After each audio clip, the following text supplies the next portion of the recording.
Welcome back, everyone. I hope you had a nice lunch break and ready for the next session. Before lunch, we focused on the eastern part of the world, seen from Europe and Singapore specifically. Now it's time to take a closer look at home and dive into what's happening in Europe. But before that, just a recap to those of you who joined us just now about who we are. This conference is organized by Drive Sweden. We are a Swedish strategic innovation program devoted to collaboration on digital, automated and shared mobility systems and services. In doing that, we are involving all sorts of stakeholders, anything between government agencies, industry and academia, and small as well as large companies. If you would like to join us, please contact us afterwards and we'll be very happy to discuss you becoming a partner of Drive Sweden as well.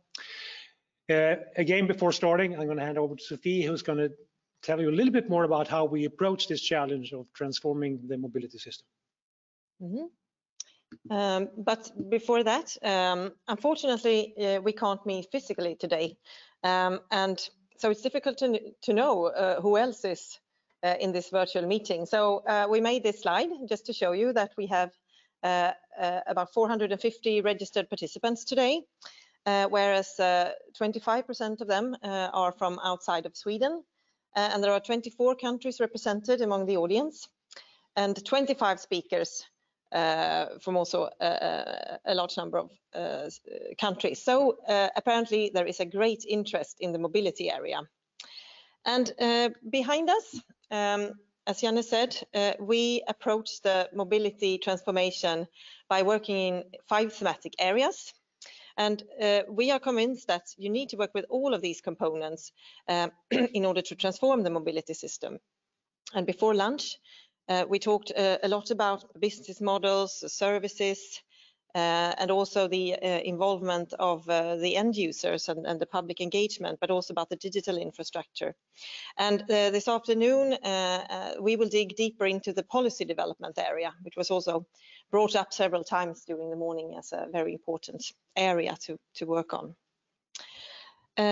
So the Europe session, you will see the program here behind me, and we will have presentations and discussions on regulations, as I said, privacy versus common good, micromobility, and a couple of partner pitches as well. So, and before inviting Tom here, I just want to remind you all that please keep typing in questions in the question box on your screen, so we have good, lots of good input from you when we have a discussion afterwards. That's good. And we hope that we will be able to bring as many of the questions up as possible as well. It depends on how long our speakers are talking. And we are very glad to have as the first speaker here this afternoon and to kick it off, Tom Alkim from the European Commission. And he's a policy officer for connected automated driving at the European Commission and DG Research and Innovation. Tom, you will speak about opportunities and challenges in the mobile sector from your perspective in the Commission. So a warm welcome, Tom, and the floor is yours. Thank you very much, Sofie and Jan. It's good to be here. Of course, at the second best, it would have been better to be there in person, but we have to live with Plan B for quite a while now. Remind me again how to go to the next slide.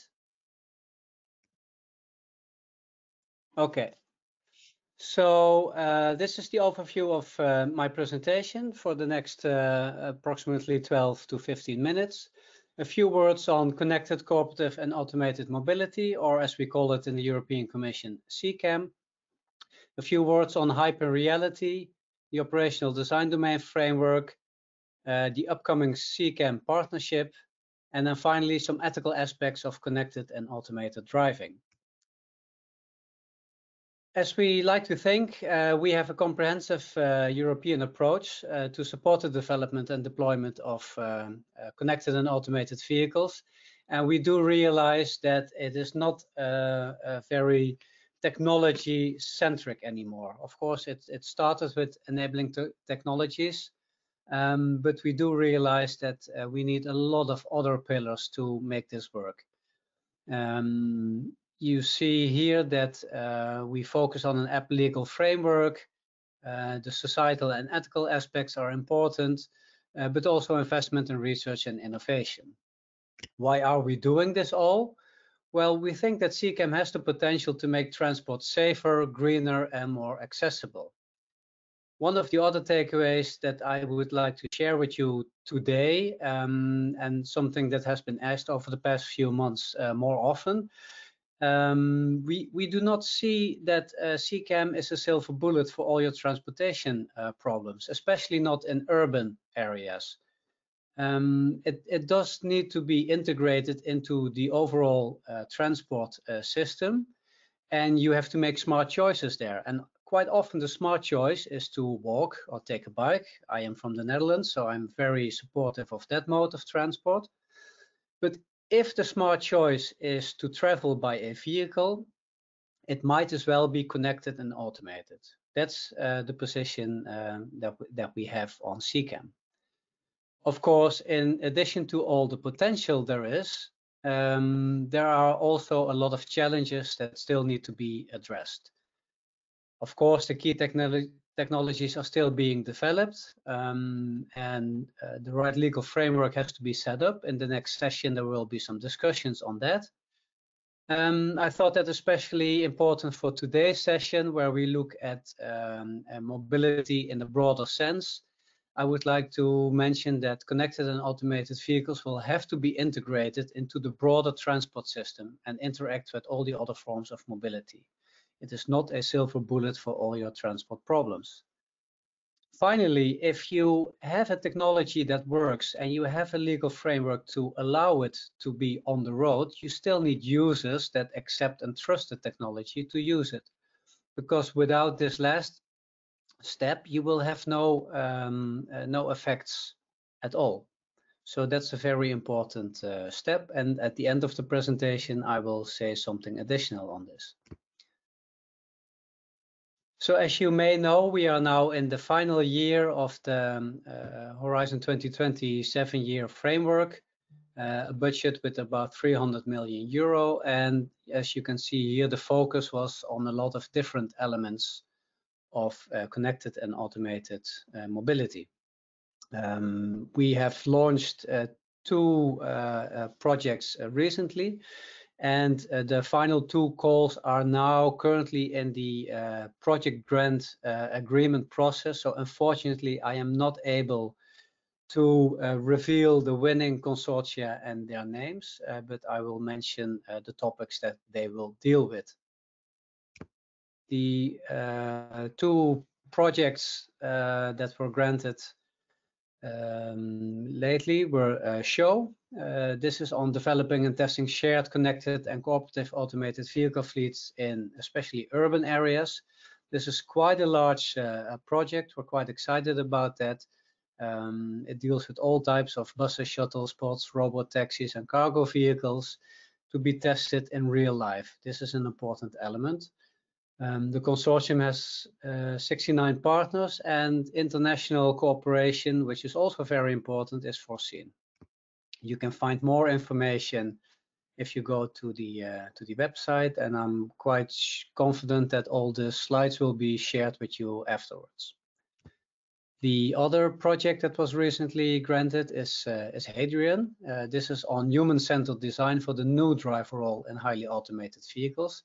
And this is acknowledging the fact that we will not jump from no automation to full automation, but we have a lot of intermediate steps where there needs to be cooperation between human drivers and the machinery and the software.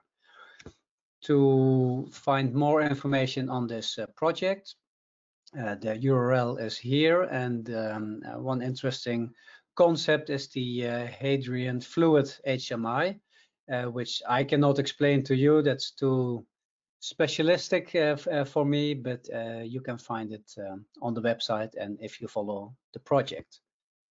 So on the last 2 projects that will be launched on the Horizon 2020 framework before we move into Horizon Europe are the ARTO 5 and ARTO 6 calls. One is on the efficient and safe connected and automated heavy commercial vehicles and real logistics operations. And this is important, that it's not with empty trucks and engineer drivers, but it is with cargo and real logistic operations with real drivers. And then finally, the large-scale cross-border demonstration of highly automated driving functions for passenger cars. You could also see this as some sort of a follow-up project of the current L3 pilot that is going on. But both of them are focused on demonstrations in real life. So a few words on hype and reality. We are all familiar with the Gartner hype cycle. I noticed that at one of the previous Drive Sweden forums, it was also presented, and this is the first one where autonomous vehicles, as it was mentioned, appeared in 2010. And then it took the traditional path to the top of inflated expectations, and then over the top around 2015, 2016 was the peak. And then what happened is that a distinction was made between level 5 and level 4 automation. But what was maybe even more telling and surprising is that as of this year, a few weeks ago, it was published, the latest version of the hype cycle for emerging technologies. It doesn't appear there anymore. So this goes to show you that it's not regarded as an emerging technology anymore. It has been there for 10 years. And it is also a little bit in line with the conclusions of the Automated Vehicle Symposium that was held just before the summer in the US.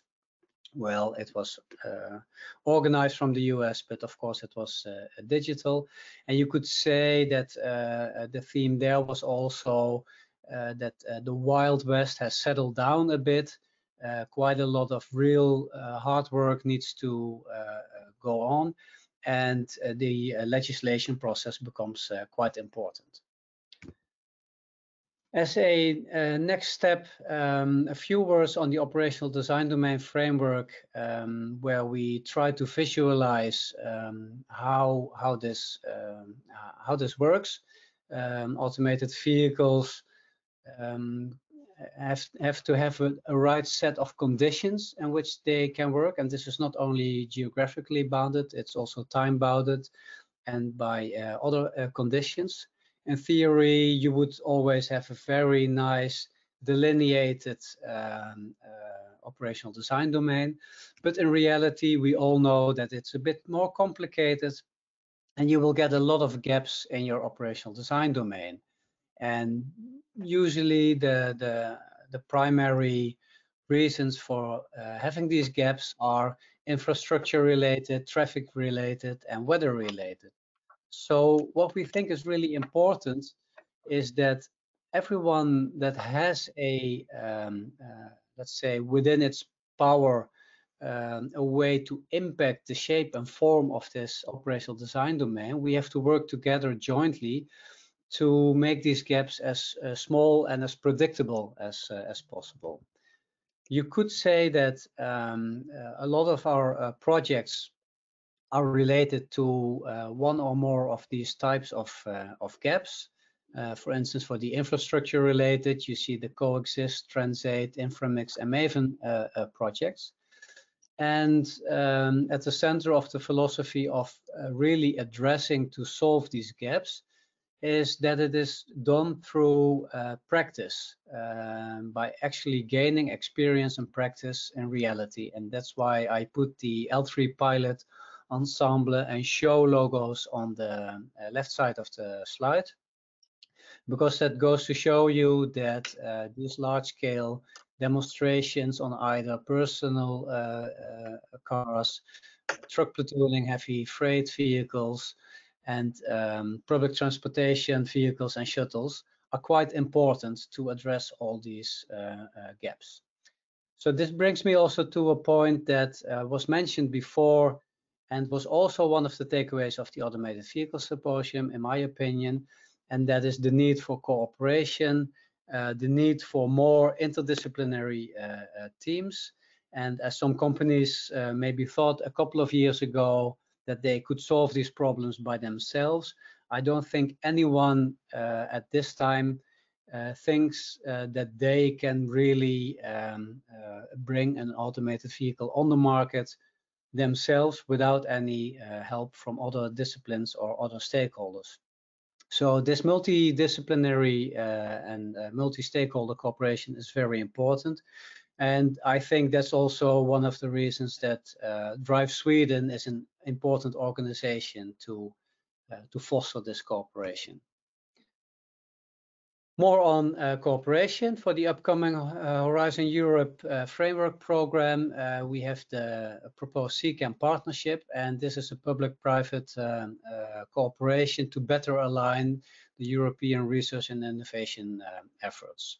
Of course, this is again to address certain societal problems, improve safety and security, meet societal and market demands, reduce the environmental impacts, but also to increase the effectiveness of research and innovation. In order to do this, many stakeholders are involved, and you can see here an overview of the types of stakeholders that are currently active in setting up this CCAM partnership. And here you can see an overview of all the different clusters and types of topics that we think are important to address. At the heart of it, you see the large-scale demonstrations. As I mentioned before, this is quite important to get actual knowledge and experience from taking it out of the lab and the controlled environments. And around that, you see other clusters that deal with in-vehicle technologies, validation, integrating it into the transport system, the social aspects and user acceptance, and also the coordination efforts. And on the right side, you see some sub-domains. So this brings me to the last part of my presentation, the ethical aspects of connected and automated driving. This is something that is quite often addressed in the media as a trolley, classical trolley problem, where automated vehicles have to make a very hard choice in hitting someone or something. But of course, the challenge is a bit more complicated and nuanced than that. We realized this, and therefore, in June 2019, we set up an independent expert group with 14 experts from the fields of ethics, law, philosophy, and connected and automated mobility from all over Europe. And this diverse group worked for more than a year on a report with recommendations. It is now finalized. Unfortunately, it is not published yet. There will be an event very soon with our commissioner where it will be presented. And from that moment, the report will be publicly available for you. So I encourage you to look out for the news. Within 1 or 2 weeks, you may see the publication of the report. And this report, the vision is sketched that technological process alone is not sufficient. So from inception to use, the timely and systematic integration also of ethical and societal considerations is essential. And in this report, the responsible research and innovation approach is taken. And this has led to 20 recommendations clustered in 3 different key themes. One is on road safety, risk and dilemmas. The other one is on data and algorithm ethics, privacy, fairness and explainability. And the last one on responsibility. And so for each hub, various actionable recommendations are made for policymakers, researchers, manufacturers, and deployers. And the publication will be soon. With this, I have come to the end of my presentation. I did not keep my eye on the time, so I hope that I am within the time limit. And if there are any questions, I would be happy to take them. Sophie and Jan, over to you. Thank you very much, Tom, for this very interesting to hear your thoughts about this and the plans. We have a couple of questions for you, and the first one is about in the development of the CCAM partnership, you stress the importance to integrate connected automated vehicles with other modes of transport, and this is of course something that must be done on a local level, on a national level, but what can you do from the Commission side to help this, apart from funding projects? Yes, so funding is of course important to get things going. I think another important element is to bring together the right stakeholders. So we do hope that with this attractive partnership, we also attract the relevant stakeholders. And I know that from some cities and like organizations as Polis and Eurocities and different road operators, they are involved. And of course, with the projects that will be funded, we do look at different places for them to take place. So we try to get a fair balance between having them in urban and rural areas, as well as on highways and other areas. And in addition to that, we do look at possible collaborations between other partnerships. So there are some other initiatives on future cities. So there are also possibilities to collaborate and involve them. Mm-hmm. And we in Dry Sweden, we have a lot of SME partners, small, medium-sized companies, and we are even setting up a network for them, and we talk about it later. But would you like to involve them as well in the innovation going forward, or how do you see their role in this? Well, of course, they are very welcome to join the partnership. The partnership is still open.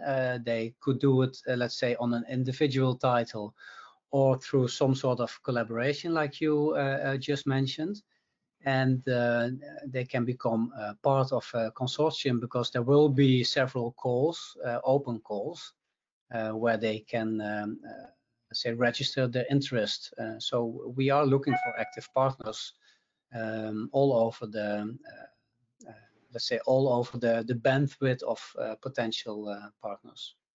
Mm-hmm. I think we can all agree that the framework programs over the last 10-20 years have been extremely important for promoting this area and supporting development of smart mobility. But I think at the same time, this domain is moving with an even faster pace all the time, and sometimes the lead times, the cycles, in order take it from an idea to a formal grant from the Commission is a bit too long for the very rapid development we're looking at right now. Is that something that you're aware of and that is being addressed in the new framework program?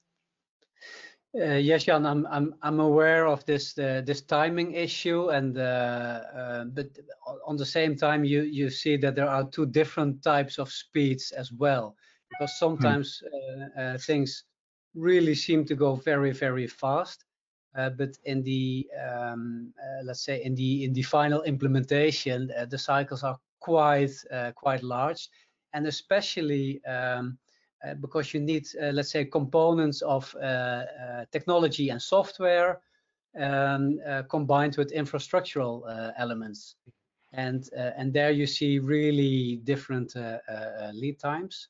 I'm aware of this challenge.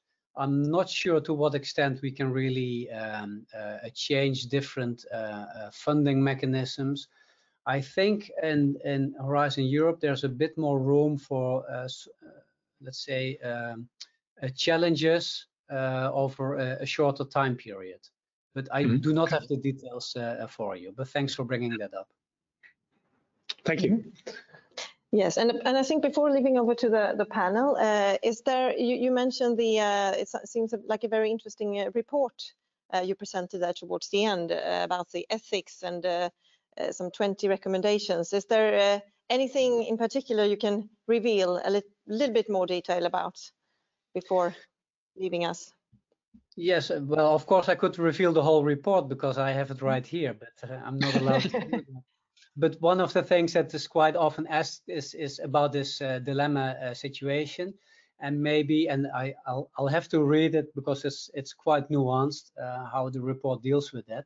And so this report looks at this very difficult situation, and it tries to deal with it in deciding in advance how the vehicle should behave in each possible dilemma situation. An alternative strategy for that is that the report considers that all maneuvers of the vehicle have the consequence of either increasing or decreasing the risk run by the road users around them. And by doing so, the report proposes some rules to frame this risk allocation. And it suggests that if all the vehicles would respect these rules, then the resulting behavior in the dilemma situation will be acceptable without, let's say, the need to consider all possible situations beforehand. So that is a slightly more nuanced way to approach this. But of course, I encourage you all to take a look at the report soon. We certainly will. We will. Thank you very much, Tom, for joining us. You're Pleasure welcome. having you. Stay online as we bring up the next agenda item here. So next on the agenda, we'll have a panel discussion about regulations for future mobility, and we have a very international panel led from here by Kent-Erik Long, who is a thematic group leader at Try Sweden, and you will present the panel, Kent-Erik, so please come up here. Thank you, John. So we will have a panel with 3 participants: Martin Russ from Austria, and Katrin Tidström from Sweden, and Jessica Ugucchioni from UK. And the main topic for this panel will be, will the world harmonize on regulation for future mobility? And the main drivers for changing regulation and legislation are digitalization and the drive towards sustainability. And that requires changes to the regulations that we have and to be adapted. And the question is, in this transport system, which is highly regulated on a global level, on regional level, on national and local level, are we able to balance and run in the same pace between those different levels? Or are we going to see less harmonization of the regulation in the future? So this is a question, and where do we start? Where is the push and pull coming from?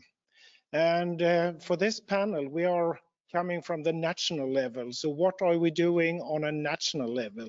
We have already seen some countries taking initiatives and attracted investments and been pushing because they look for those technologies as drivers for growth, but also to attract work opportunities when you develop new industries. But at the same time, you have technologies that is not yet mature enough. So how can you balance this? So I'm very glad to have 3 experts coming from 3 different countries that all 3 want to be in this context and is working very hard on doing things. So to start with, I want you to introduce yourself, and we start with Jessica. Hello, everybody. So my name is Jessica Ugucchioni, and I work at the Law Commission of England and Wales, and I'm in the automated vehicles team. And we've been asked by the UK government to undertake a 3-year review. And so that's what we're doing, enabling the deployment of self-driving vehicles in the UK. A pleasure to be here. Good. And Martin? Yeah, hi. My name is Madrus. I'm the managing director of Austriatech. Austriatech is a mobility agency owned by the Ministry of Climate, Transport and Innovation in Austria. And we are, so to say, the national contact point for automated driving, entitled by the government. So dealing with legal stuff, research programs, but we also research ourselves in European projects, and we try to network. And I think it's also for us, automation is one part of the puzzle.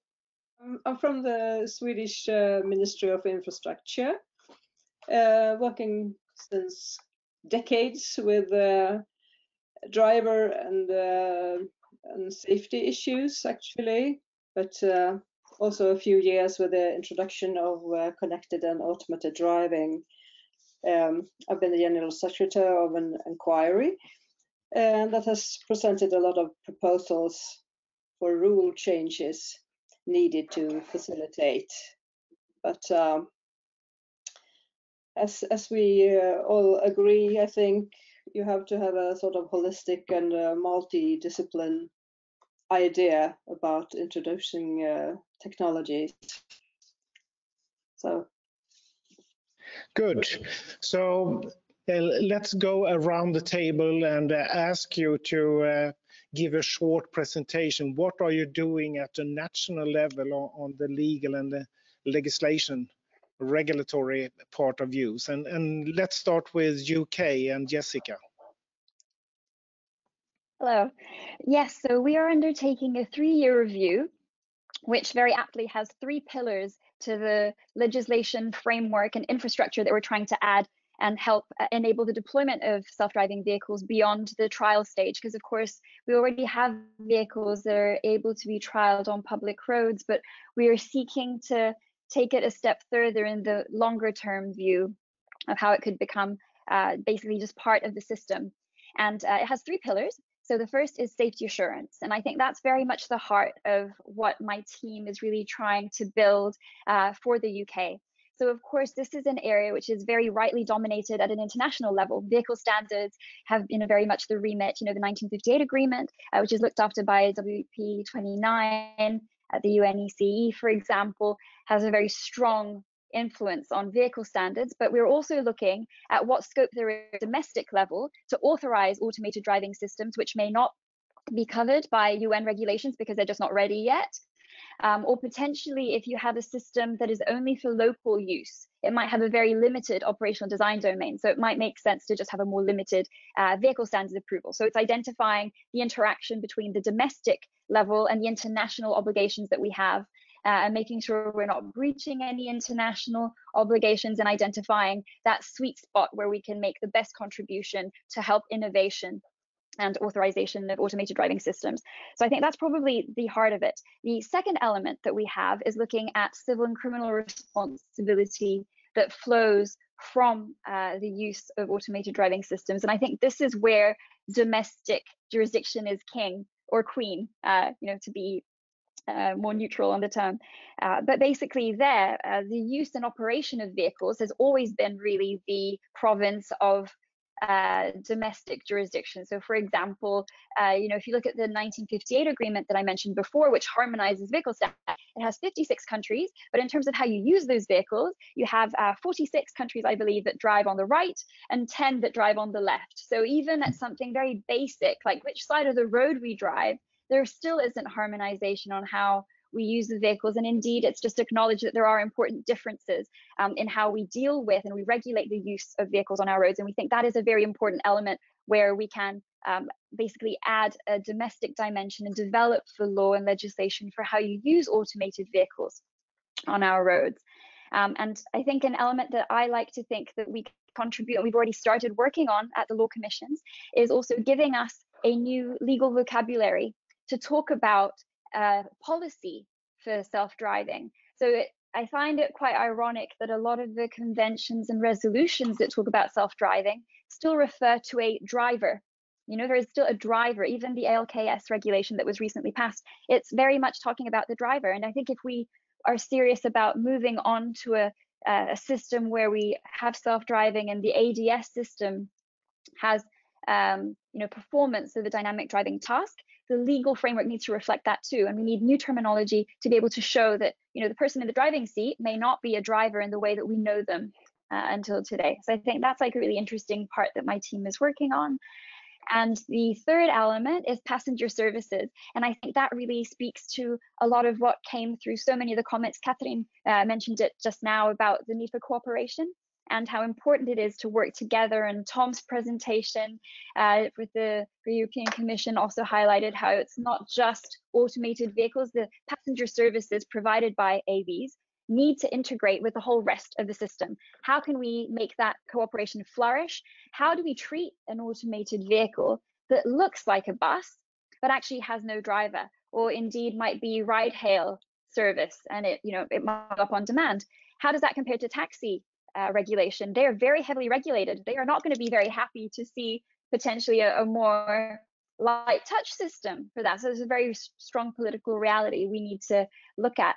And another element that I think is really interesting on passenger services is accessibility, because it needs to be thought about from the start. And drivers do a lot more than driving. They help sometimes people get on and off services. They might provide some reassurance, if you have mental health problems. And those elements, we need to really think about them from the beginning to make sure we're not excluding big sectors of society, which everyone always says, senior citizens need to benefit from this, disabled persons need more autonomy. But if we don't think about these elements from the beginning, we might actually find that we build something that is not utilizable by the actual prime people that we're trying to serve. So I think that's something that we considered in our latest consultation. So I mentioned we are undertaking a 3-year review. And we started in 2018, and we did a consultation at the end of that year of 2018, looking at vehicle standards and really focusing on the vehicle. How do you regulate a self-driving vehicle and make sure it's safe and doesn't hit people? And very ABC, if you will, of self-driving. But I think our second consultation zoomed out from the vehicle and into society. Just as our cities are built for people, also our transport is built for people. And we want to make sure that we're considering that societal dimension. So we considered, how do you license passenger services? And our third consultation, which is coming up, so it's a little advertisement as well. I take the opportunity to reach so many esteemed colleagues and experts and people that are interested in the field. We're consulting at the end of this year or possibly early next year, and it will be bringing together recommendations and provisional proposals for what this regulatory scheme should look like. And so I would very much welcome, obviously, input. And I've had the pleasure of working at Working Party 1 with Catherine and other colleagues in the informal group of experts to get that kind of input. But we're so interested in also the experiences of other jurisdictions. So yes, that's our side. Thank you. Thank you, Jessica. And Martin, what can you tell me about Austria? What are you doing? What are we doing? I think a lot. I think legal and regulatory frameworks are one part of the equation. I think we are quite in line with the thinking that Jessica just presented. I think it's always on, when you think on automation or an automated mobility system, then it's about how we invest, how we foster innovation, and of course, how we regulate all this. Yeah, and so in Austria, we have an action plan consisting on 34 different measures. And actually, we are also working on, let's say, integrating this automation action plan into our future, we call it National Mobility Master Plan, and also our research and innovation strategy that we do for all different sectors. And I think this is a clear new step also on how we integrate automation as a tool. And so I think for the very beginning, when we started all the work on because it's the second action plan now, on the question on why we need automation. So looking into the system benefits and also understanding so where it can help regarding the strengths and weaknesses of our Austrian mobility system and also our mobility industry on European, but also of course on a global scale. Of course, we have a world-class public transport. We have a very strong supply industry. We have strengths in digital infrastructures, but on the other hand, we have a high complexity, for instance, in logistics, which can also say it's based on our exclusive federal structure that we have here in Austria with 2,500 communities, for instance. Right? But what was also so based on this, why we need automation, we always try to look into use cases. And so it's not the vehicle. And this was a statement from the very beginning on from the government and the former ministers and also the actual ministers. So automation should support this kind of service perspective in mobility. Yeah, and of course, this is also then on how we explain or should explain or try to explain in specific dialogues with citizens and users on where can automation or where should automation help. So this is part, and of course, in the framing of legal and regulatory issues, because the explanation creates trust. Not only that we explain, for instance, an AI algorithm, this will not help alone, but to explain why we are doing things and how this should look like. And so for us, it was, I think, also a concept that we developed on, we called it building blocks of automation. So, but be clear on what's now and what will be next and beyond. So don't over exaggerate the speed of technological developments, but also regulatory developments, because I think we need certainty in for our decision that we take. I think, but of course we also have I think a philosophy, so to say, in behind it. Our learnings or our decision should be derived from practical actions and practical learnings. So the first thing is always enable these learning situation in test environments and test regimes and so on. And our actual, say, the legal basis that we have now to enable testing, it's based on an exemption of the type approval regimes. It's quite, let's say, it has a limited perspective, so to say, but it's quite easy to handle that we have exemptions for different kind of use cases in Austria. And there are clear processes on how to deal with that. But for the future, we see an additional extra key aspect, also what Jessica mentions in the data and the infrastructure perspective, because this is a public responsibility through to all levels you have mentioned, so national, federal level, city level, but also of course on the European level on how we deal in the end with the use of our infrastructure, with the use of our public space, with what we do with the environment, and what we do, for instance, in the sense of equity of new mobility solutions. And so this is one of our actual, really, let's say, hot things that we are working on, so to say, is a kind of experimental framework. We call it an experimental transport law. It's called the extra law, because it's really something quite challenging for us, and I think for many European countries that are working on that too, because it's not so fully in line with our constitution. So maybe the actual challenge is changing our constitution to making this extra law happening. And I think this is one thing, but for us it's clear, because if we don't try to do that, we will never be able to tackle safety, operations, and business models at the same time. We have to do that. Yeah. So I think this is also going in line with the services that Jessica has mentioned.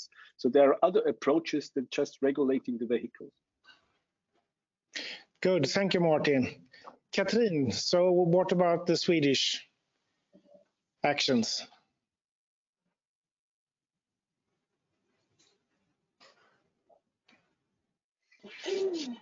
Well, I hope you can hear me now, because it's some strange problem with the connection, I think. Anyway, I think our approach can be sort of copy-pasted from both my colleagues in many ways.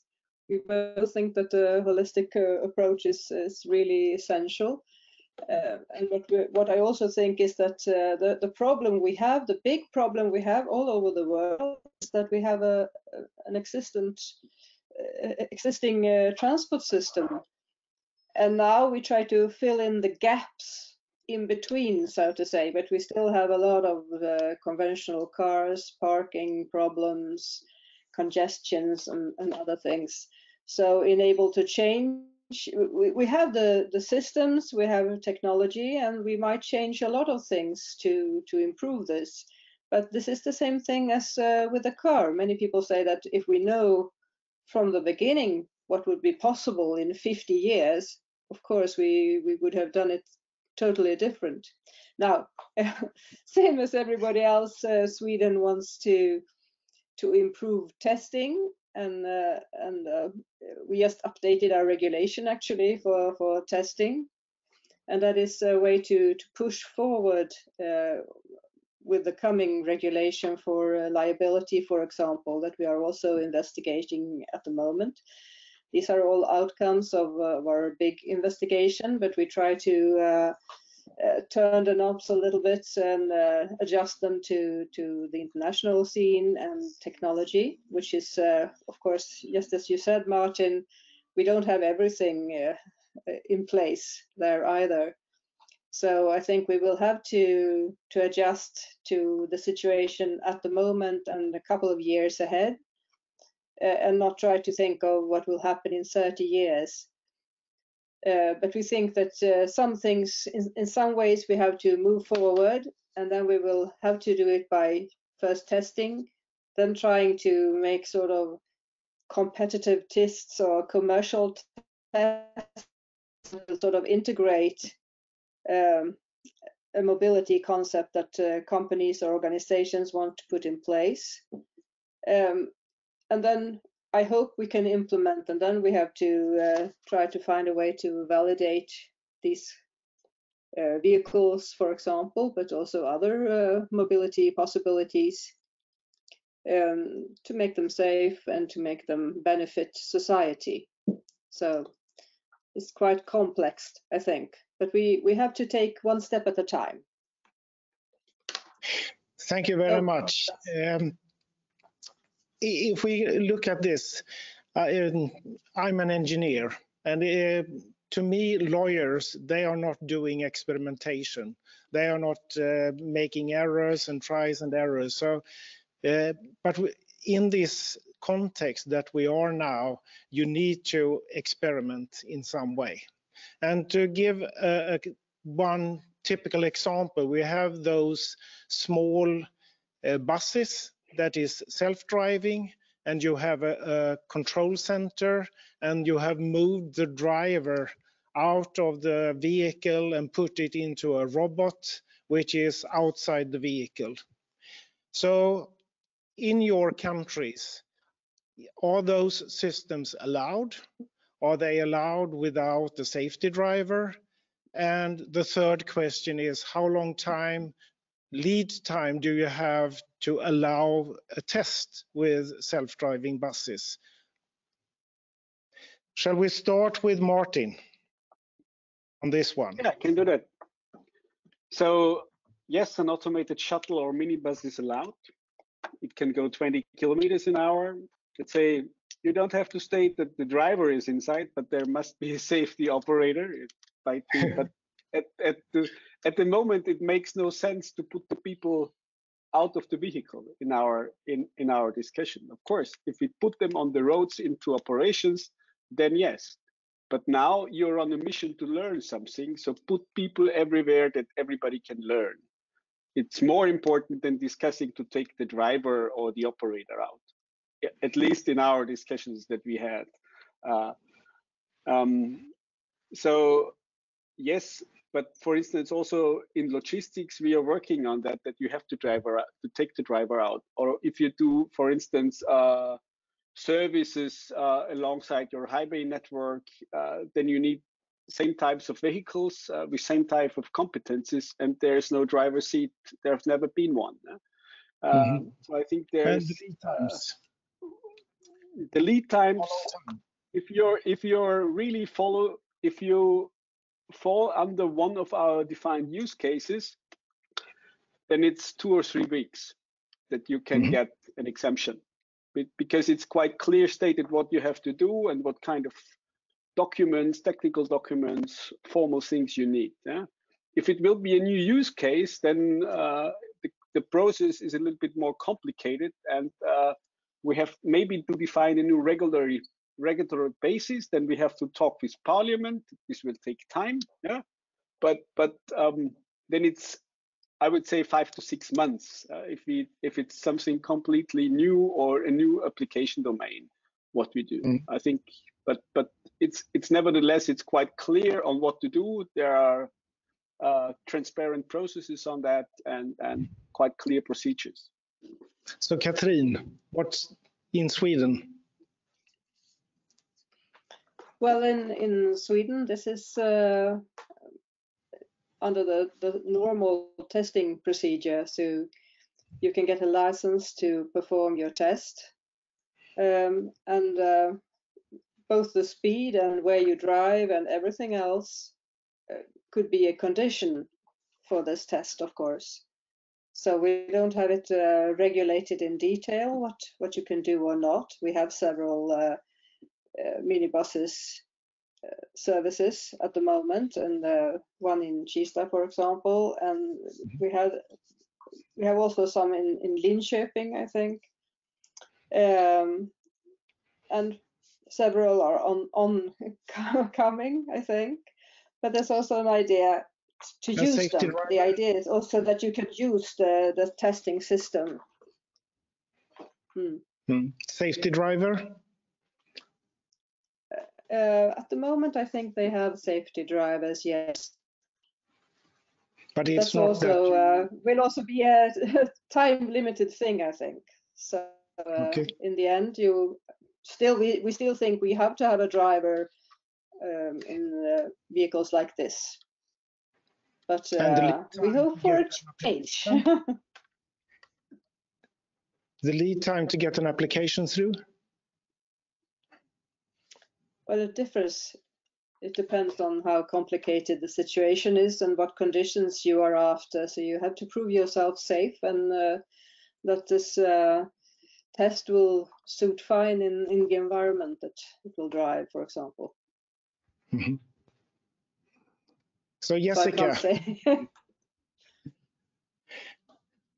Yeah, so the UK doesn't actually have an initial authorization system, so testing doesn't have to go through any formal process to begin with. However, the Centre for Connected and Autonomous Vehicles, which is the agency that looks after self-driving for the UK, has put out codes of practice, which are really quite detailed and set out the recommendations that those wishing to put on trials on public roads should be complying with. So really important elements include, for example, informing emergency services that you're about to do a trial so that the police are aware, the kind of vehicle that they're dealing with, and of course, understanding, the nature of the trial. So I think cooperation with emergency services and also local transport authority that own the roads, it's always recommended to speak with them. And it has just a very broad and I guess quite difficult mandate, which is just comply with the law.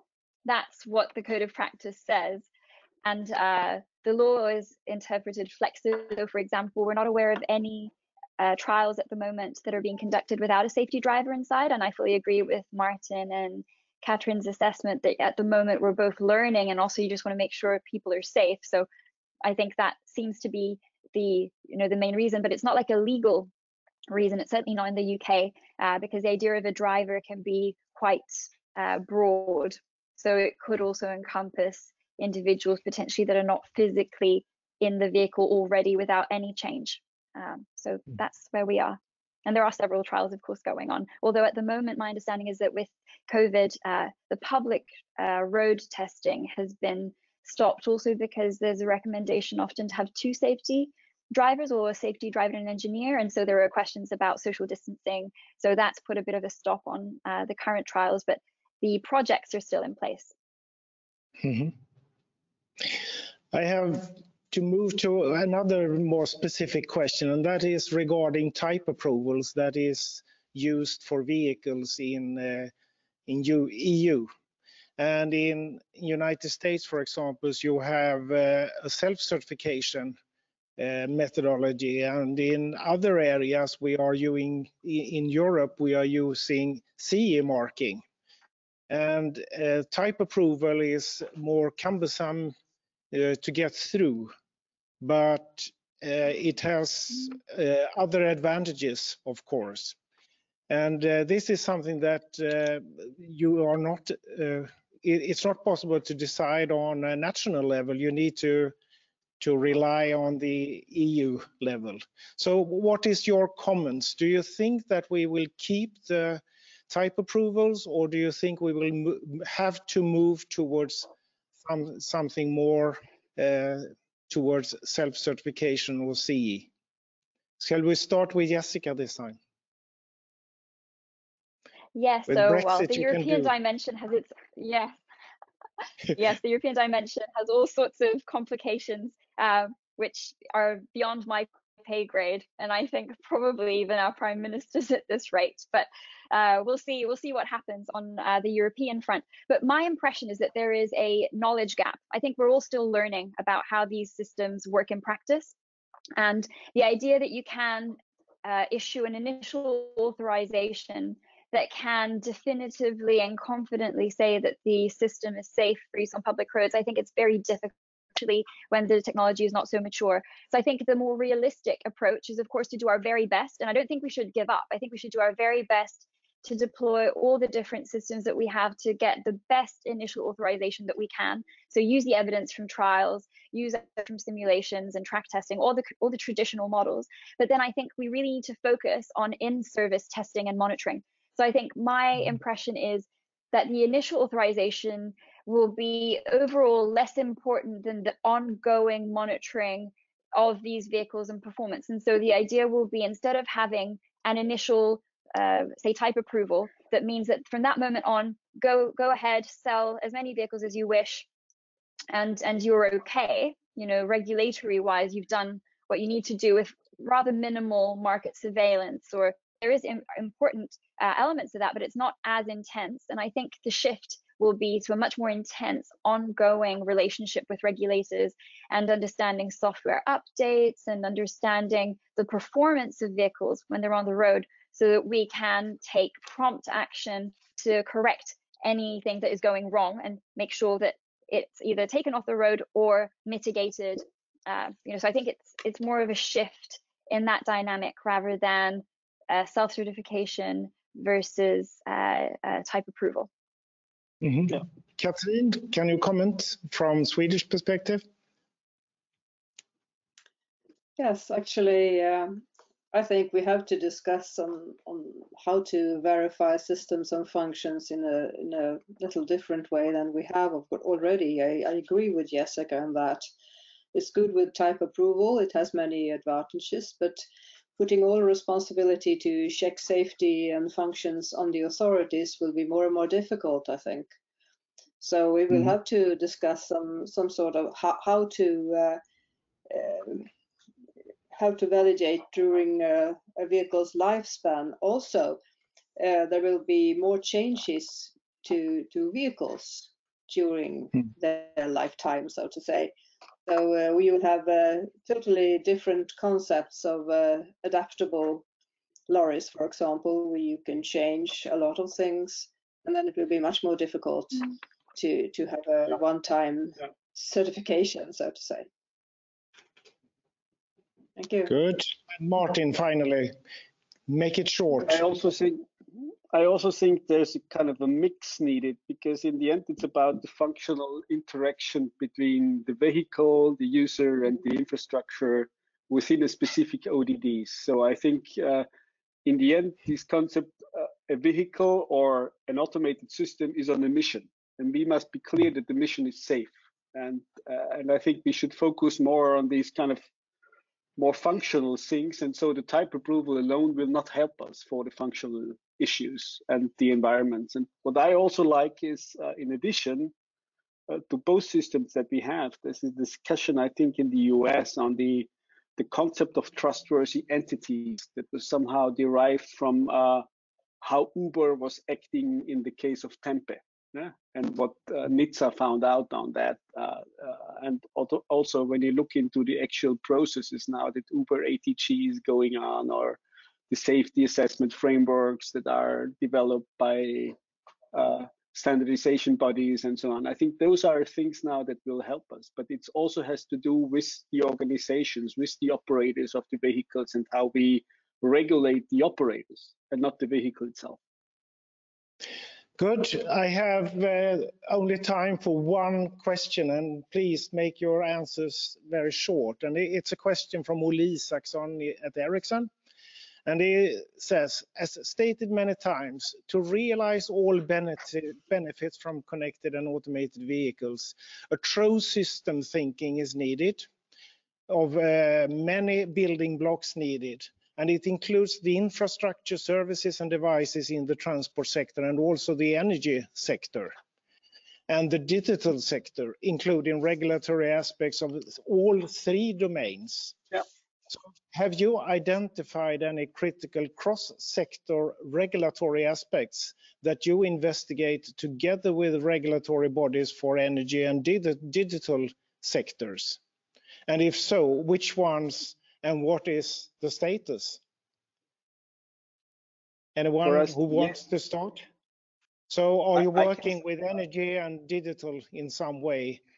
Yes, because our ministry is also responsible for environment and energy, and also has certain responsibilities in the ICT sector. So there's a discussion also with our Ministry of Digital Economy now actually going on in Austria, and also with the Ministry of Justice. And it has to do with these kind of sandbox regulations, that they are not just for transport. They also has to deal in the field of energy with energy regulations and stuff like that. And there's also then in the end, or an ongoing discussion on the control bodies, because we see energy control authorities. We will see different kind of mobility control authorities in the future, not only for public transport, but maybe we need a common control authority of all those things, also with regard to digital elements and data clouds and stuff like that are needed to run all those services, to have fair market conditions in the end. Thank you, Martin. Yes. Catherine, what about Sweden? Well, just as Martin, I think we have to have a holistic approach where we cooperate much closer together between energy, digitalization, environmental and justice departments. Also for infrastructure, of course, there are many obstacles, but still we do have to put them together. The difficulty is to describe the problem actually. Also the authority, for example, the licensing of tests, where you have to take in all the different authorities, because otherwise, okay, they get an okay from the transport authorities, and then the energy authority says, well, there's no possibility here, we can't do this, or the municipality says no, for example. So you always have to have a big discussion about this. And also we have a special commission looking at the sort of sandbox problems, but it's an overall problem that you have to put in the ethical problems and how to find regulatory problems actually, just to put them forward, because I think there's a big one big problem, if I may prolong this a little. There's one big problem, and that's that the actors and even the authorities, we are not really sure where the limits are at the moment. And that's an obstacle in itself, that if you want to do something, if you want to do an experiment or a test in real environment, and then someone says, well, I don't think it's allowed really, perhaps we have to do this and and then they wait and they don't really know. So it's an obstacle in itself. So you have to be more clear, I think, on what can be done and how to do it. So to take the examples of regulatory problems and put them forward, and then really ask, can we really do this or can't we? So you have to test both companies and organizations, authorities and regulatory bodies. We all have to put ourselves in the unsure position sometimes. Yeah. Thank you. Jessica, could you answer short? Absolutely. Well, I completely agree with what Martin and Katrin said about needing a holistic approach. What I really loved about Katrin's intervention was defining the problem, because I think the risk in this area sometimes is that you talk a lot about, cooperation and aspects, but I think at least my organization, what we're trying to do is actually be very focused and trying to identify what are the key issues, what are the problems, and then we can contribute those to government to then have these conversations with other departments, whether it's digitization or energy. But I think I see sort of my contribution and what my team is trying to do is to give them the best evidence and the best building blocks so that then government can take this more holistic approach. But I think it is also really important to focus and have very defined and more specific questions and problems so that we can make better decision making at a very high level. Because otherwise it feels a bit like hot air. It's always very nice, big aspirations, but it's very difficult to make concrete progress. So I think we need a mix of the cooperation, but also very targeted efforts. Thank you very much. And thank you all three for good contributions to the panel. And I am not able to give an applause, but I can give you a high five. And thank you very much. Very good. Thank you. Bye-bye. Thanks. Yeah, thank you, Kent Erik. Bye, everyone. Bye. For taking us through the legal minefields that we're looking at here in the coming years. We're going to actually continue on the legal track here. Within Dry Sweden, we have a project called the Policy Lab, at which partners can raise issues that they want to address in a sort of a common context with all the cross-functional collaboration that is needed. And Martin Ivarsson from Overcars is here to describe one of those use cases that you took to the Dry Sweden Policy Lab. Mm-hmm. Please. Thank you. So let's see. So my name is Martin Ivarsson. I'm a strategist at Volvo Cars Innovation Arena. That means that we are looking maybe 10 to 30 years ahead, and then looking into the near future to see what to do next. I try to make the soon to be make long-term sense, if you will. So two things that can you take the first picture, please? Thank you. Two things I want to make clear from the beginning. There is no guarantee that any features discussed in this area will actually reach production, and that we always value and respect our customers' privacy and will never arbitrarily share data with third parties. Oh, this one, right? Thank you. Let me tell you about my friend's little sister, Anna. She went to kindergarten, and this was back in the 90s.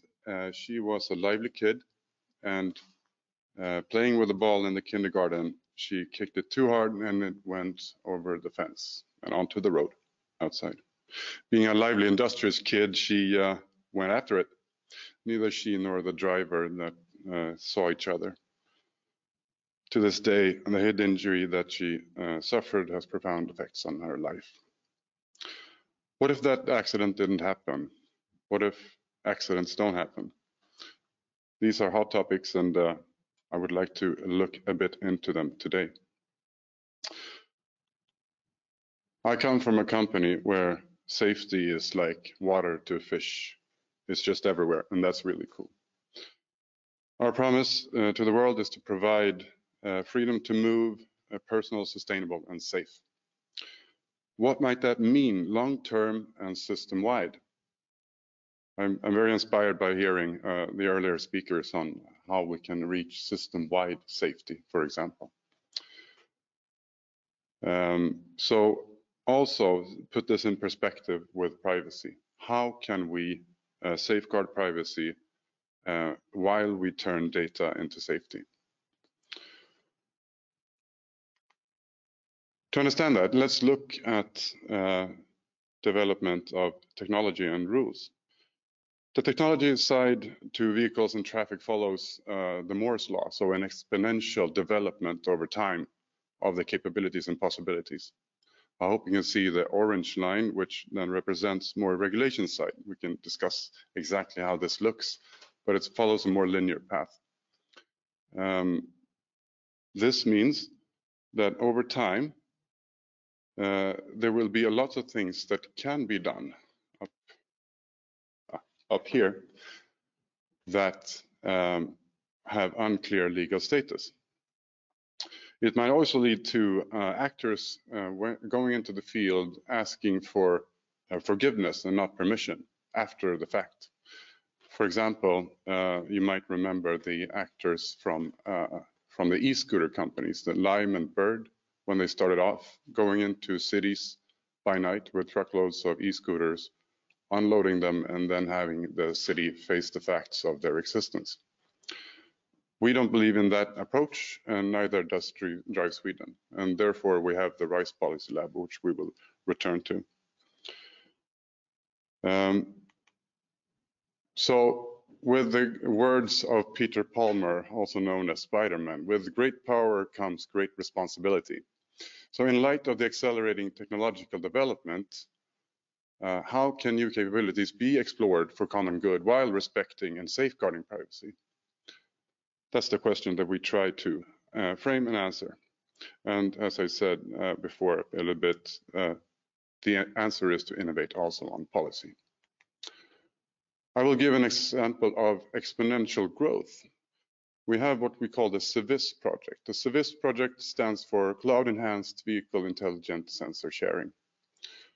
It's a fourth generation of the so-called AD-aware traffic control projects that have been run under Drive Sweden, which creates enhanced cooperative traffic safety using vehicle sensor data and then helps out connected automated vehicles and beyond. This is an overview. It's not meant for you to read it exactly, but this is basically clouds talking to clouds, and that's the first generation project, the AD-aware traffic control. This is a second generation.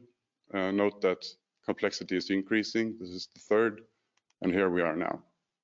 So I would like to highlight two facts of the exponential increase in the capability side. On one side, you have the vehicle itself. It's all the stuff like LiDARs, computing power, AI, they all follow Moore's law. On top of that, you have the increased interconnectedness that you see within these clouds between each other, cross-fertilizing each other, the intelligence from one to the other, so multiplying this increase again. The project is run, they have been run, the projects, in a true triple helix formation between all possible stakeholders like tech companies, OEMs, government agencies, research institutes, universities, cities. Listing here is not complete. This is the scope and goal of CIVIS. I don't intend for you to read it carefully. If you Google or look at the Drive Sweden website, you will find these descriptions. I would like to highlight the last one here, which is what's maybe novel and very exciting about this project is the examining of legal aspects on how potentially sensitive data can be handled according to common law and still be detailed enough to allow efficient traffic management. I will give you one example. If you have an unprotected accident scene, so it just happened, two vehicles collided. This situation it's very important to get blue light personnel in to secure this premise as soon as possible for two reasons, at least. The first one is that the risk for following accidents around this is very, very big due to the, let's say, disorder of the situation. And the other one is due to the so-called golden hour rule. So basically getting medical attention to those that might be injured as fast as possible might be the difference, make a very big difference to these people. Vehicles today could possibly do this. We have sensors, we have a lot of intelligence, and but then when you do that, you will be probably using visual representations. There will be faces, there will be license plates showing in pictures. How do you handle that? Because that's a privacy issue.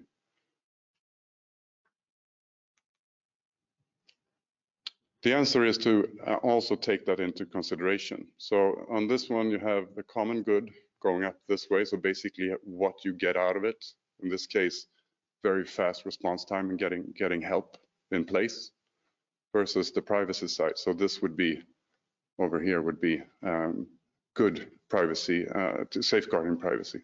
And you would end up in the sweet spot up here where you get very much common good and safeguarding, respecting privacy at the same time. That's why there's one of the work packages in Civis is about this. And it's done in close collaboration with Vice Policy Lab.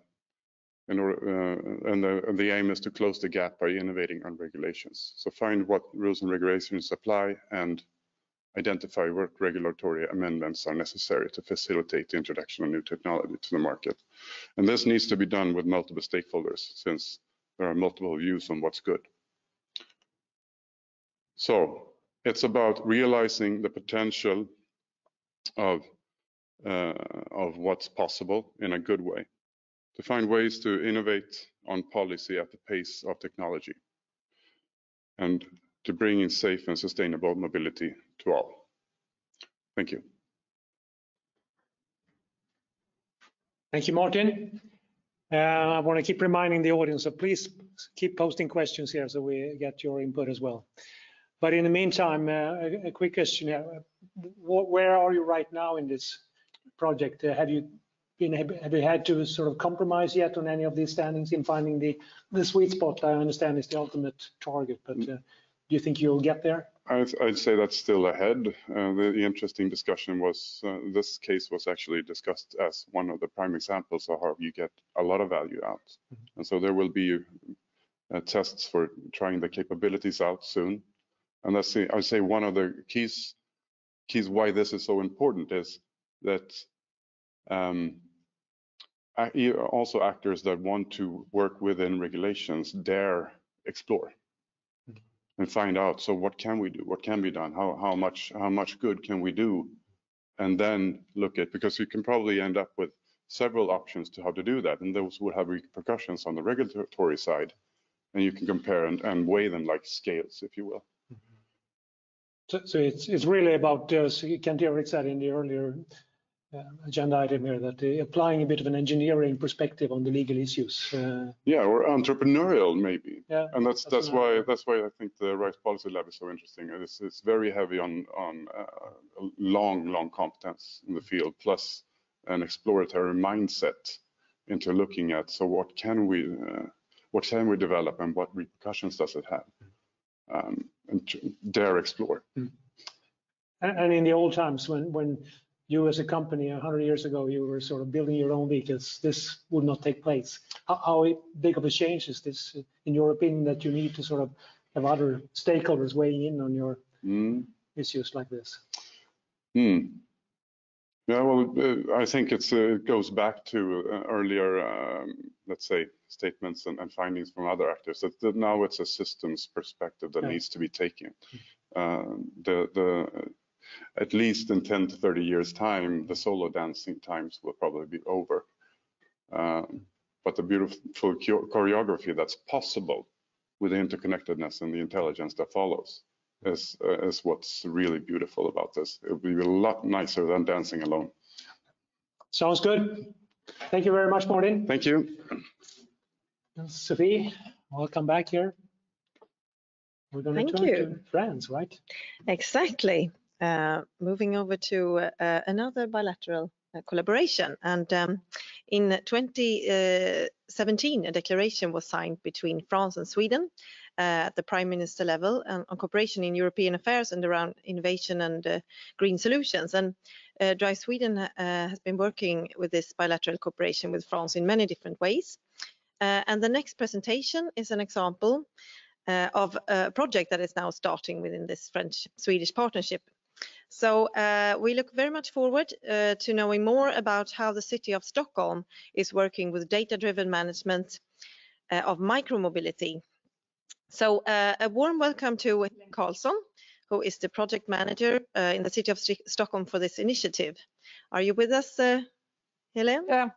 Hello, everybody. Thank you for having me. And yes, I work in the environmental health administration in the city of Stockholm, and I work in a group with clean vehicles, which have a very long tradition from executing different kinds of demonstrations and evaluations of new tech. We used to work only with vehicles and fuels and charging, but myself, the last 3 years, I've been deeply involved more in new mobility modes, sharing and mobility services in different ways. And my role in this project was that I actually kind of maybe triggered and launched that we actually got into this because I saw the opportunity and had the ability to convince other actors in the city of Stockholm. And now it's actually mainly living in the transport department because it's their responsibility to care of the streets, manage the areas, and they also have to handle the micromobility, because what this is about how to, in a smart way with data, see how we can as a city manage micromobility in the city. And now you said I'm the project manager. Yes, I'm now today more like the sidekick of the project manager in the traffic department, Johan Sundman, who was unfortunately not able to be with us today. So that's why I'm also telling you about this today. But before I describe the project, I will need to give you also a background of the micromobility in Stockholm. Okay, so here you see just like a time scale. It's the last 2 years. How many kick bikes or e-scooters did we have in Stockholm? And there is some lacking figures. It's not because we had none. It's because I lack the figures for that period. But it started 2 years ago, actually, almost exactly now, with the first launch in August 2018, and it was the Swedish actor Voi, and we were taken by surprise. And very recently, very soon, we had other actors as well as in many other European cities. We were taken by surprise for this very massive launch of many e-scooters. And we also very quickly realized that we had, when we talked to our colleagues in the other European cities, we had very different possibilities to handle this. Some countries had legislation in place. Some very rapid introduced some legislation, others to be able to regulate it. Others introduced regulation to legalize it, like in Germany, where they weren't allowed. And we in Stockholm took a very Swedish approach. We did a voluntary agreement, the Swedish way, but this was partly also because we didn't have any real legal base to do it in another way. So in April 2019, our major signed this voluntary agreement, and quite soon, I think now we have 11 actors or something like that having signed this declaration. Maybe some is also already leaving. It's a kind of rapidly evolving and dissolving market somehow. And we in this voluntary agreement, we also have monthly meetings and to discuss different things. And the voluntary agreement somehow states different responsibilities. So the operators, they promise to take care of littering bikes and take them away within a short time frame after they have been having a notice of bikes in the wrong place. They have the obligation to inform both their staff and their customers about the traffic regulations for these scooters. For example, especially that if they are used on sidewalks or in pedestrian areas, which they can be done, but they mustn't be exceeding 6 kilometers per hour. And that they are supposed to be left in hotspots, and also they are giving us some numbers of how many vehicles they have in operation, and they have to have a contact point for a Swedish contact point if you have to reach them.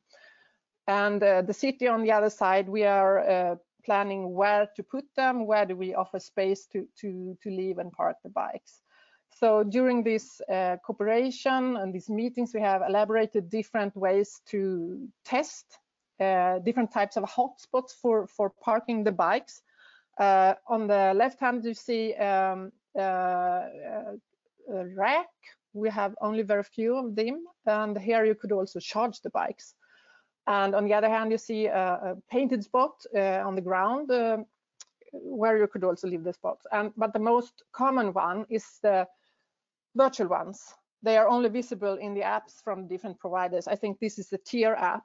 So the gray areas here is where you're supposed to leave the bikes, and the red areas, which you see here, is where you're supposed never to leave the bikes, the no parking areas. We have also evaluated this, and we've seen that less than approximately 5% of the trips actually ends in some of these type of hotspots. So we can see that they doesn't work very well actually just in this way. And this is even though some of the operators offer some kind of incentive to the customer. So if they leave the bikes in the proper place, they have some reduction on price or something like that. And as you can see, last year here we had a peak in August, September, which is also the peak because of weather and because of a lot of tourists and this kind of things. We also had a peak in irritation about bad media, about political blaming and shaming, who is in charge for this. And we started also to collect the bikes that we found that were not in the proper place and have the operators to pay to get them out again. But this is nothing we want to do because it's we don't think it's really our work to put a lot of taxpayers' money to sort this out. We think it should be the responsibility of the operators themselves, and it's also in our agreement. So we did that as a statement for a while.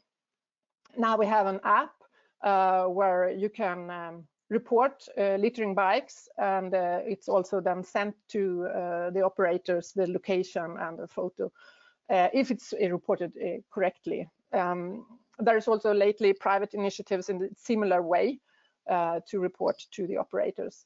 And during the last year, we can also see that there's a lot of evolvement and development, so that the scooters now are much more robust than before, and they've also almost all operators now use battery swap, and that means a big change in the logistics, because earlier the bikes were collected every night and recharged and put out in a very proper way in the mornings in places where we have agreed on to put them, and now it's only a battery swap, and there's less relocation than also about the bikes.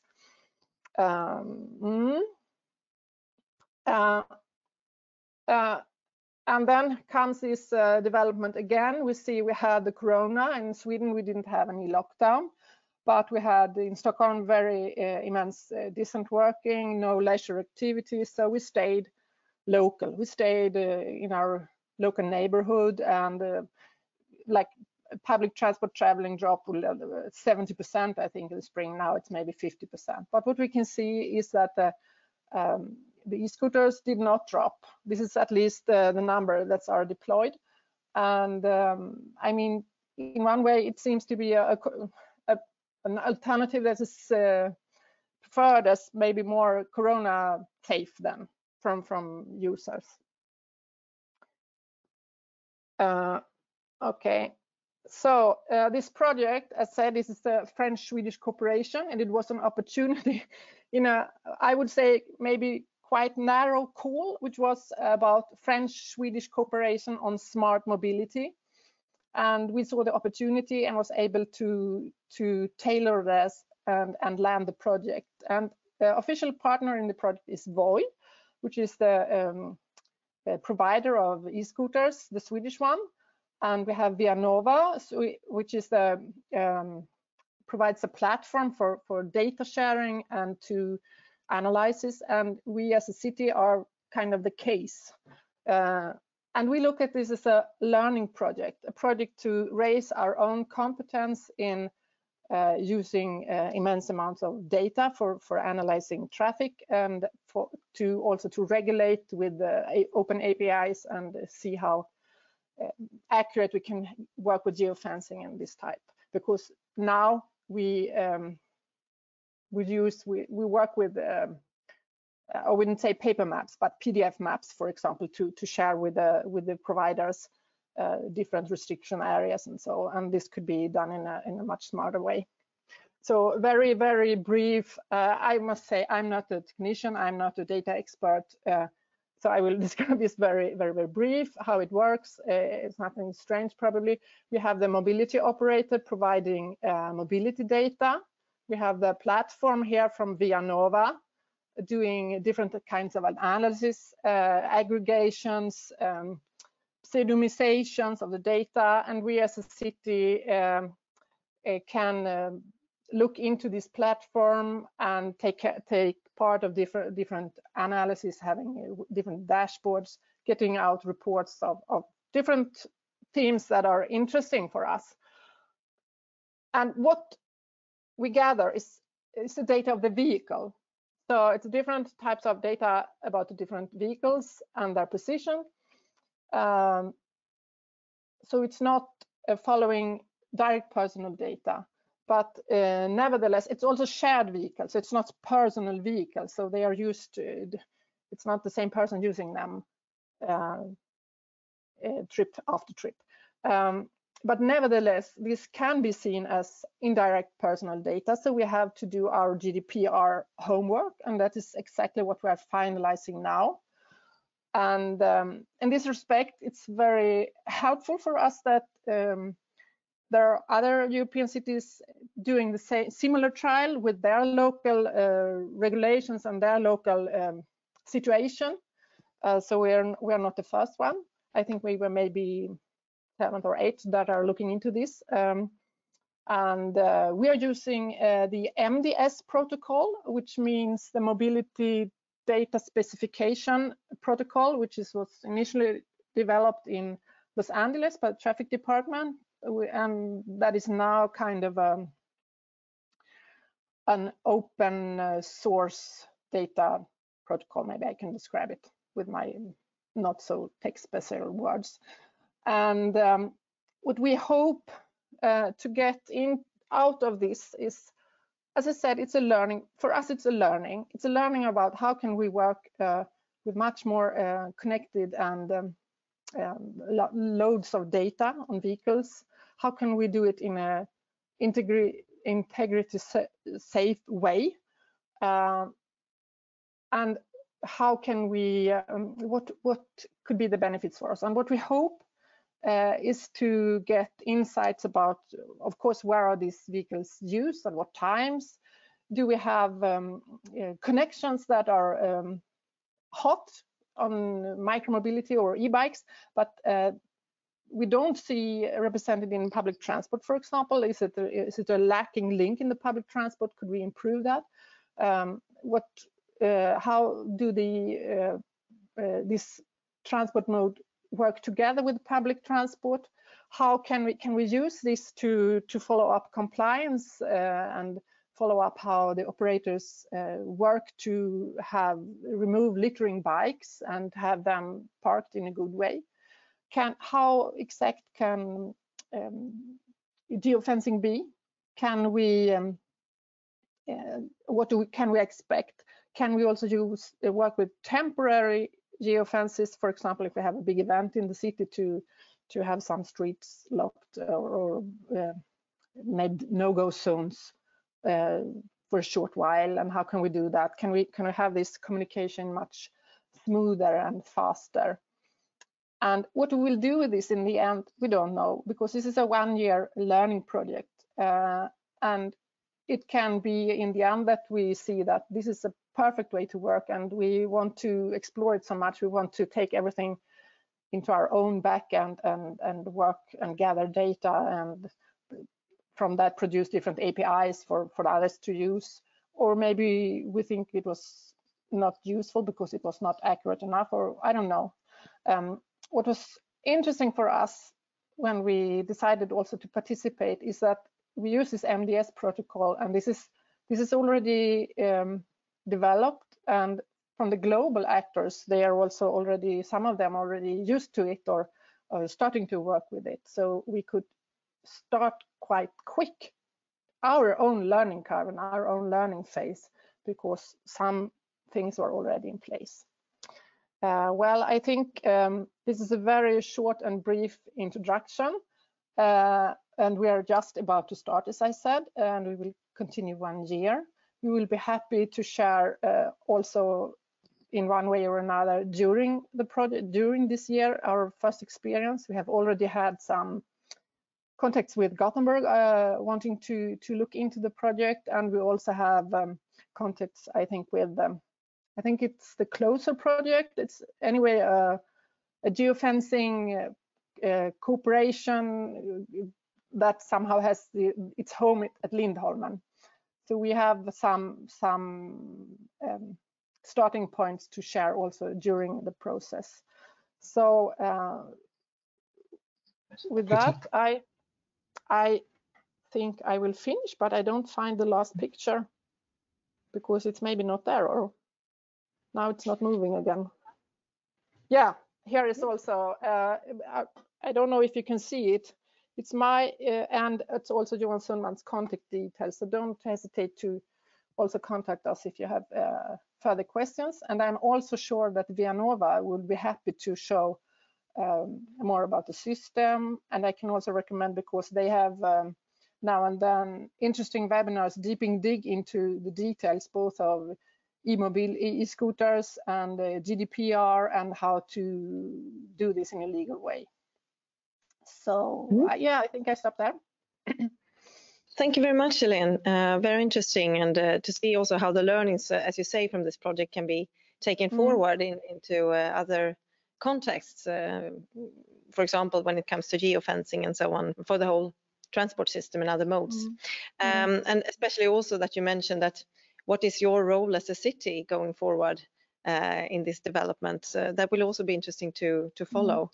And we have a question from Svante Chinel, who wonders what if the ride and payment cannot be closed until the scooter is parked in the correct spot?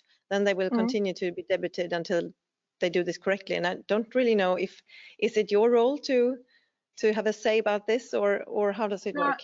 I think they have already tried this, and this could be interesting to try.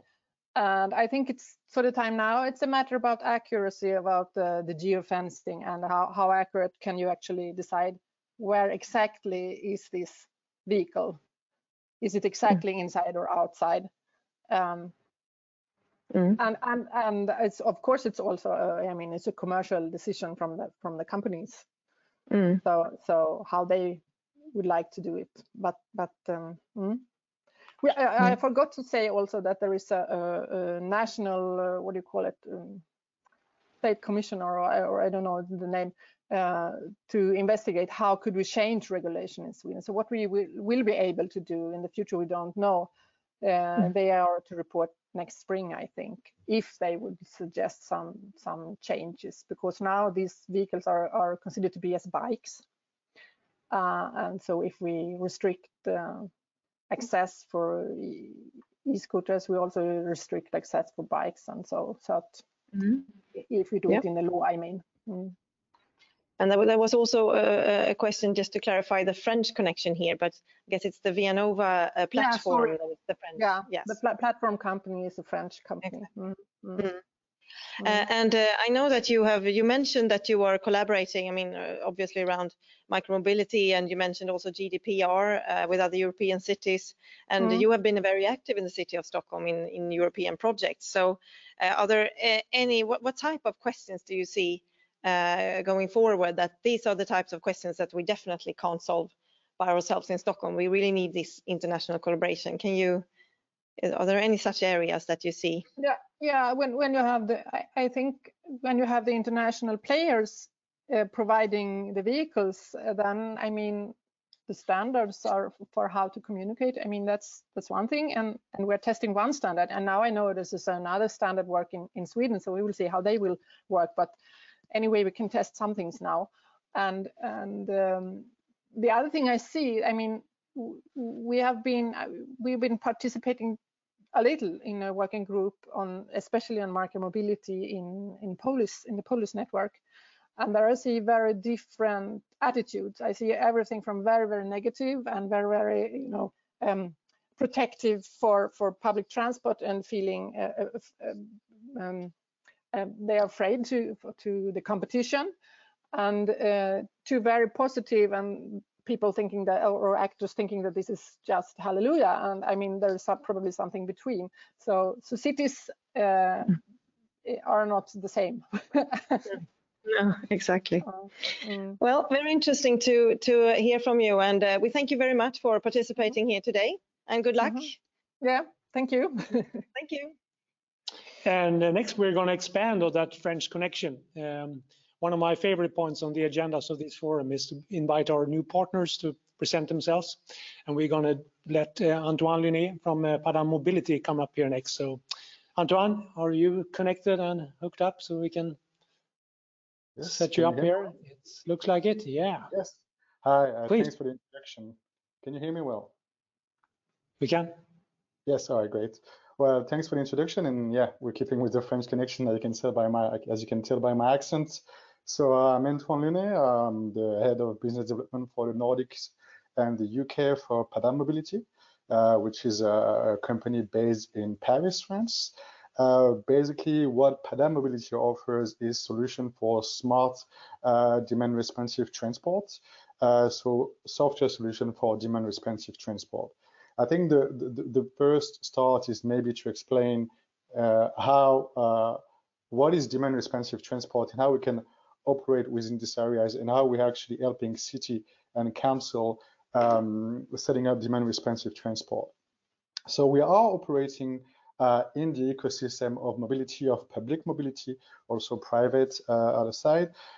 What is demand responsive transport is a new way, not necessarily new, but is a way of doing transportation which is based on a more fitting match between the demand in transportation and the actual territories and the transportation offer, which is basically the idea that by setting up a flexible network of minibuses, for example, you're going to be able to cover more ground. You're going to be able to address some more use cases than maybe a regular structural fixed buses, a fixed network.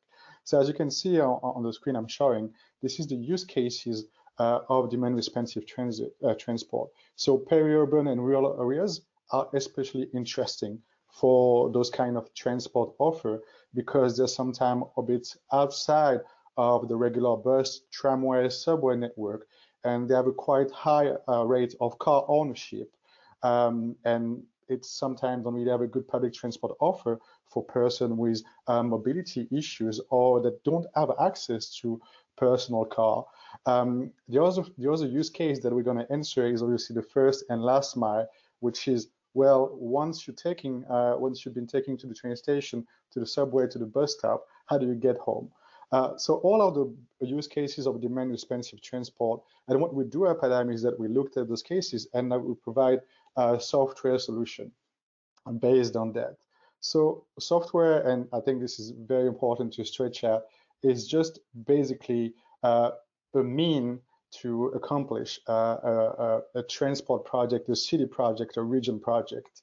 The use case I mentioned before are the basis on what we actually add a digital solution that's going to optimize the network, that's going to help offering a good digital solution to users. So people will be able to book a bus, have the information, kind of like jumping on a Uber, or kind of a on-demand taxi, but except this is public transportation. So they have very much a digital first, seamless interaction with the services. And behind that, which is, so this is a digital offer, this is the front that we offer, with management interface for driver, for passenger to book, and obviously also for the cities to make sure they can manage and adjust the network at all time. And behind that, what we'll have will be the algorithm that are going to make sure that your network is optimized at all time, and that the routing and the journey will be the best they can at all time. And it's going to be very important, because one of the main sort of the DOT is obviously the flexibility that you have to quickly set up, put a minibuses in a region and make it roam around and make people like be able to book it when they want. But what you really want to do is that make sure that the service is going to be attractive to achieve your goal in terms of ridership, in terms of service level. So this is what Padam works really well on. It's to provide a state-of-the-art algorithm then making sure that it's optimized, the network is optimized at all time, and the quality of service will be high. Because one of the main things of demand responsive transport is that you're also going to be able to really focus on analytics based on the algorithm, but also based on travel pattern, and really know how people travel, what are the needs, and really tailor your network at all time for the actual need of your passenger. So it's just not filling the gap of regular transportation. It's also offering a new way of traveling, of riding public transport, which especially in a COVID-19 world can be quite anxiety prone now. So the idea is to look at it as a global mobility issue and see with the tool, the digital tool, the algorithm, with our public transport expertise, how we can actually provide new mobility solution for people that maybe now are lacking transportation offer. Especially, for example, like elderly people that have been mentioned earlier during one of the conversation that still want to be part of the city, as part of the activity, belong and be included into the urban space.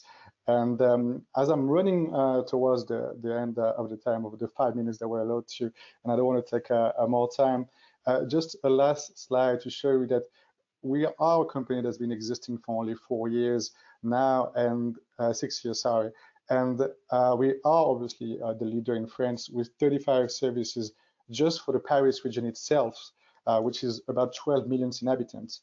And we are obviously expanding through 44 different services in the region by the end of 2021. We are providing the entire network for Brittany and for the Southwest also. Basically, what we would like to achieve, and as I mentioned, we are public transport, city planners, partners, really cities and region partners, councils also, is to have more projects on the map next year, and really project with all the specificities. Because the project in Paris and some work that we are doing with the city of Karlstad in Sweden, this is two different topics. And we are not just providing a software solution. We are, and I really think so, providing mobility expertise and working hand to hand with the partners to find the best solution to the territory. And I think I've overstepped a little, so I think that'll be it. If you have any question, if you want to know more about what we do, how we can collaborate, or if you want just me to tell you about one of those projects, I'll be happy to. Feel free to reach out, and thanks again for the opportunity to let me talk today. Thank you, Antoine. I have one obvious question for you. You're a fairly small company based in France. Yes. How did you get to know about Drive Sweden in the first place, and why did you decide to apply to be a partner? I mean, I did some. Google was a good help for us at the beginning when we looked for Drive Sweden. Now we are financially backed by Siemens Mobility, which has obviously offices in the Nordics, and that's direct towards you to Drive Sweden. We also had conversation with Västtrafik in the state of Gothenburg. So it kind of pointed as a way of to meeting people that really wanted to, about think tanks. You can discuss, you can exchange some ideas, and as a starter point for us in terms of, getting to know the environment, getting to know what is the drive, getting some knowledge of, what people thinks and wants to go in Sweden. It seems like a good place to be. My next question was going to be, what would you be your ideal partner among the cross collaboration network we have here? But I think you already answered that. You probably would like to work with Västtrafik. Yes. Yes, I mean obviously PTAs and also local authorities. Sorry. Yeah, of course. Yeah. Well, we hope to have you involved in some of our innovation projects, because again, this is not about marketing. It's about building new solutions to exactly. problems. I completely agree. That. Yep. Thank you very much. Thank you, Antoine. Then we move back to Sweden. Sweden is blessed with having more vehicle manufacturers per capita than any one country else in the world. And I think one of the latest additions to that is Polestar. And Anja, you are here to tell us more about Polestar, who also joined Drive Sweden quite recently. So please. Yeah, thank you. And I didn't have to Google you. I had some people in-house, but it would have been interesting if I had Googled it, because I will tell you in a minute. So I work at Polestar with business design, and Polestar, if you don't know, is a high performance brand for vehicles. And it actually has Google Apps and services built in, which is super interesting because while you're driving, you can actually ask the Google Assistant what Drive Sweden is and get a good answer. It also has Google Play and Google Maps available inside the car. Working with business design, obviously, this creates incredible opportunities. And first of all, I'm going to explain a little bit about how I see business design and what that is. That is, instead of, I mean, traditionally, I usually gesture and draw things, so it's a bit difficult for me with this digital revolution through COVID-19. It's unfortunate in many cases. But anyway, so traditionally, I would say that when developing services and goods, we work from feasibility. Is it possible to do this? And then we package it in a nice way, and then we see if we can sell it. From a business design perspective, we instead take it the other way around. So we assume that everything is feasible to do and that we can do it nice, but what are people interested in buying? So taking the turn from viability to desirability and then back into feasibility naturally in an iterative process. So traditionally, as I see it, automotive has had this classical goods dominant logic where the value, when we create value, is in the transaction. But what we are trying to do is to move over to a more service dominant logic, which means that you have a value proposition for us from us as a provider, and then a value. I see there's a disalignment here. I'm sorry about that. And then there's a value expectation from our customers and consumers, and together then we have a co-creation of value, and that is that happens through use and context. However, one of the problems that we have is that usage is only 5% of the time. The car is usually standing still 95% of the time.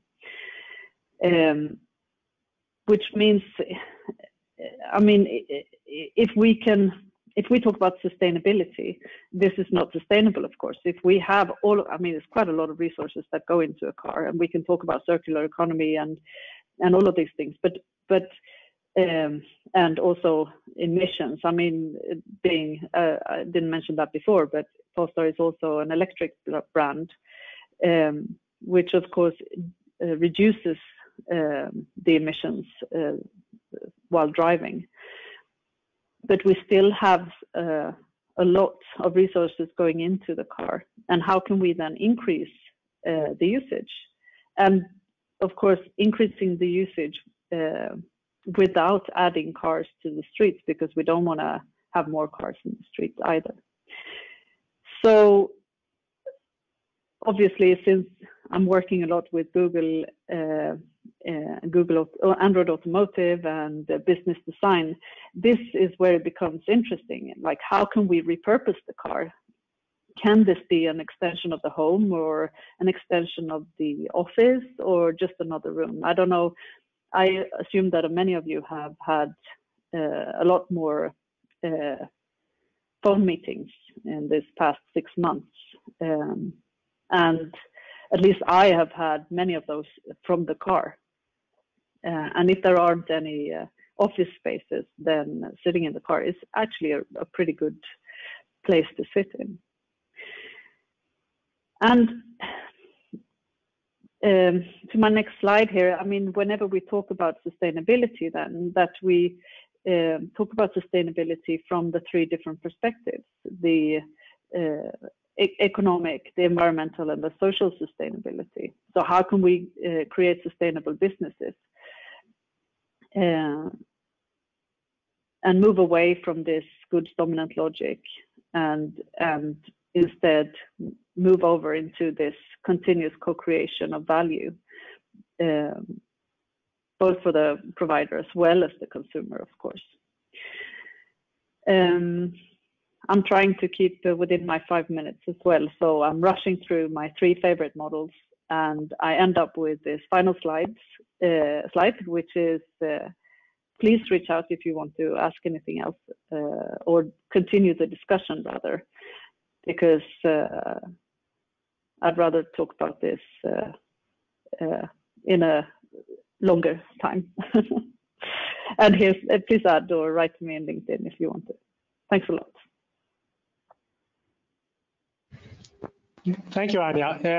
One question before you let you go. You mentioned that you want to expand on the usage of the car, being currently used only 5% of the time. Are you also looking at peer-to-peer car sharing? You were more thinking about expanding the owner's use case of the car, but are you also looking like some of your competitors in the OEM world to share the cars with friends and neighbors or customers? Yeah, I mean, obviously that is an interesting take on things, but that one of the things that where you presented before from Municipality of Stockholm, the problem with people not taking responsibility for the car and or the scooters in that case. How can we then build a service or build this kind of business model so that there is no littering and that these resources that are quite precious are not being worn? So I think to have the peer-to-peer is not rocket science, I would say. It's about the business model that surrounds it and how can we make that in a way so that we are creating, once again, creating value for both parties, both consumers and providers. I think that's the tough nut to crack. Okay, we'll ask you this question once again in a few years, so we'll see where we are. Yeah, please do. And perhaps you will ask it from the car as you're not driving it. Exactly. Okay, thanks a lot. Thank you. What a great session. It is. It's so interesting to hear both from the local side, the companies' perspectives, and to discuss policies from different countries' perspectives, and also to get an insight in what the European Commission's agenda for the next years. So thank you very much to all speakers. So now we are perfect on time, and we will take half an hour break. We'll meet again at 15:30 CET, and we'll connect then with our third and last continent for today, the US, and more specifically the West Coast and Silicon Valley. And we will soon start calling our speakers in the US to be sure they are waking up. Exactly, they've been complaining that it will be very early for them, but they are. I think they will find this very fun, so they will wake up. So. Anyway, there will be a presentation about what they think that we need to be prepared for when it comes from Silicon Valley, and also discussion around the roles of the cities and how AI can be an enabler for sustainable and efficient mobility. So we're looking forward very much to see you in half an hour.